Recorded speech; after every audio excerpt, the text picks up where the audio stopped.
बर्फबारी पूरी रात से चल रही थी। पहाड़ी इलाके की खास खामोशी आज अजीब तरह से डरावनी लग रही थी। समर 19 साल का लड़का अपने चाचा के साथ जंगल के पास बने एक छोटे लकड़ी के केबिन में रहता था। लेकिन उस रात उसके चाचा अचानक गायब हो गए। दरवाजा खुला हुआ था और बर्फ पर सिर्फ एक जोड़ी कदमों के निशान थे। कुछ दूरी बाद वे निशान अचानक खत्म हो गए, जैसे किसी ने उन्हें हवा में उठा लिया हो।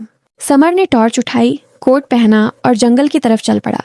कुछ ही कदम चले थे कि उसे पहली बार एक आवाज सुनाई दी। समर आवाज बिल्कुल उसके चाचा की थी, लेकिन आ रही थी पेड़ों के ऊपर से। समर रुक गया। हवा बिल्कुल स्थिर थी, फिर भी वही आवाज फिर आई, इस बार उसके पीछे से। समर इधर आओ, उसने मुड़कर देखा, पर वहां कोई नहीं था, सिर्फ बर्फ और ठंडी हवा। वह आगे बढ़ने लगा, लेकिन अचानक उसकी टॉर्च अपने आप बंद हो गई। चारों तरफ अंधेरा छा गया। तभी पेड़ों के बीच दूर उसे किसी का साया दिखा। समर ने घबराकर पुकारा, चाचा। साया एक पल को रुका, फिर अगले ही सेकंड पेड़ के पीछे ऐसे चढ़ गया जैसे कोई जंगली जानवर चढ़ता है। समर का दिल धड़कने लगा। वह भागना चाहता था, पर उसके पैर जम गए। अचानक बर्फ पर कुछ गिरा, उसके चाचा की टूटी हुई घड़ी। समर ने उसे उठाया। वह अब भी चल रही थी, लेकिन उसकी सुइयां उल्टी दिशा में घूम रही थीं। तभी उसके पीछे से वही आवाज फिर आई, लेकिन इस बार वह इंसानी नहीं थी। समर आवाज टूटी हुई, गहरी और किसी अंधेरी गुफा जैसी थी। डर के मारे समर दौड़ पड़ा। जंगल के बीच एक पुराना टावर था, जिसे गांव वाले खतरनाक समझकर बंद कर चुके थे।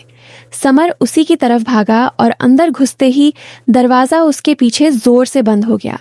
वह ऊपर की सीढ़ियां चढ़ता हुआ सबसे ऊपरी खिड़की तक पहुंचा। नीचे देखा तो अंधेरे में कोई चीज बेहद तेजी से भाग रही थी, कभी पेड़ों पर, कभी जमीन पर, कभी हवा में झूलती हुई। वह चीज टावर के बिल्कुल नीचे आकर रुक गई। समर ने पहली बार उसे साफ देखा। दो बेहद लंबी बाहें, अजीब सा मुड़ा हुआ शरीर और चेहरा जो उसके चाचा जैसा था, लेकिन आंखें पूरी तरह काली। वह अजीब सी मखलूक धीरे धीरे टावर की तरफ देखने लगी। फिर उसने जो आवाज निकाली वह इंसान की आवाज नहीं थी।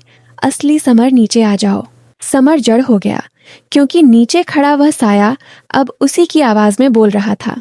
और उस पल समर को पहली बार समझ आया कि इस जंगल में सिर्फ उसका चाचा नहीं खोया, यहाँ आवाजें भी चुरा ली जाती थीं।